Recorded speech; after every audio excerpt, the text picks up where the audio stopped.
cette année 2025 qui prend son envol, plusieurs organisations non gouvernementales évoluant dans la défense des droits de l'homme, de l'environnement et bien d'autres envisagent maximiser l'effort de leur activité. C'est le cas de l'ONG Éveil d'Afrique qui œuvre dans la protection de l'environnement et de l'écosystème forestier dont son efficacité et son pragmatisme ne sont plus à démontrer. Huguin Kaya Mikala, président de cette ONG que nous avons rencontré, décline ici quelques priorités d'Éveil d'Afrique pour l'année 2025.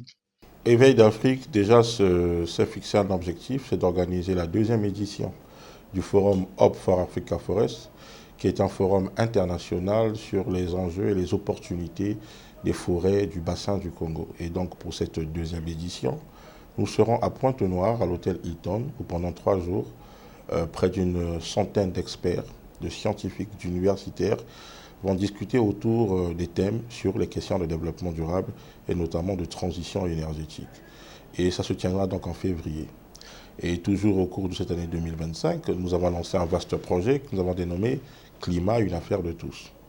C'est-à-dire un projet qui va intégrer les personnes malentendantes, donc qui malheureusement sont sourdes et muettes, pour leur donner des cours, donc une formation spécifique sur les enjeux et les opportunités donc des métiers de l'économie verte.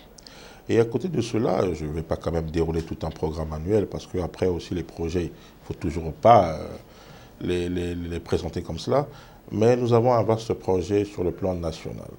Nous allons, nous, Éveil d'Afrique, installer dans tous les départements du pays les maisons de l'environnement. Maisons de l'environnement, ça veut dire que ce sera des installations où on aura des bibliothèques et une partie aussi numérique, mais tout centralisé sur la formation sur l'environnement. Et c'est un projet que nous allons débuter au mois d'avril. Donc de avril à décembre, nous allons construire dans tous les départements des maisons de l'environnement.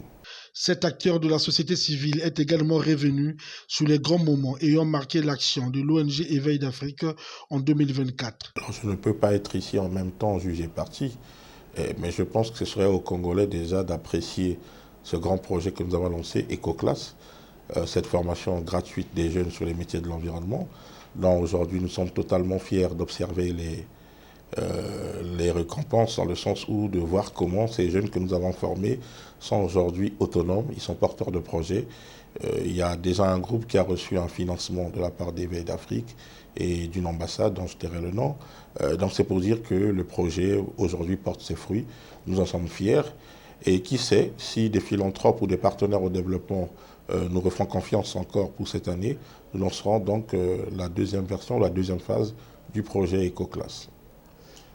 Mais déjà que le combat d'Éveil d'Afrique s'articule ou gravite autour de la question climatique, donc de la préservation de l'environnement, alors s'il faut que je m'adresse aux Congolais, c'est tout simplement interpeller les Congolais à être des citoyens éco-responsables, dans la mesure où de Brazzaville à Pointe-Noire, de Pointe-Noire à Ouesso, Wando, partout sur le territoire, j'aurais souhaité et je souhaite, j'invite les Congolais à la préservation de l'environnement.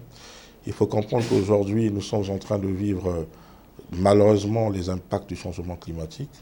Notre pays est un pays solution de par ses tourbières et ses forêts, mais en même temps, le Congo est victime du changement climatique. Donc aujourd'hui, il faut que les Congolais s'engagent, eux, comme étant des acteurs majeurs dans la lutte contre ce fléau de type nouveau. Et ceci passe tout simplement par des initiatives écologiques, des initiatives environnementales, c'est-à-dire accompagner le gouvernement lors des journées du 6 novembre, mais aussi matérialiser cela dans notre quotidien, c'est-à-dire cet esprit de planter des arbres, de préserver les forêts et aussi d'avoir une gestion responsable de l'environnement. Et je parle même là aussi des questions d'assainissement et de gestion de voiries urbaines. Il faut que nous soyons des acteurs, mais en même temps des ambassadeurs de la préservation de l'environnement. Et ça, c'est un message très important que j'adresse aux acteurs de la société civile, aux présidents des ONG, associations, même des mutuelles, d'intérioriser cela, que nous devons être acteurs de la préservation de l'environnement. Rappelons qu'au-delà des grandes activités menées par l'ONG Éveil d'Afrique au niveau national, s'ajoute également la reconnaissance de la valeur de son combat au niveau international, ce qui lui a valu, parmi tant d'autres, le mérite de la distinction en médaille d'argent, édition 2024 de la Ligue universelle du bien public, cérémonie tenue à Paris en 2024.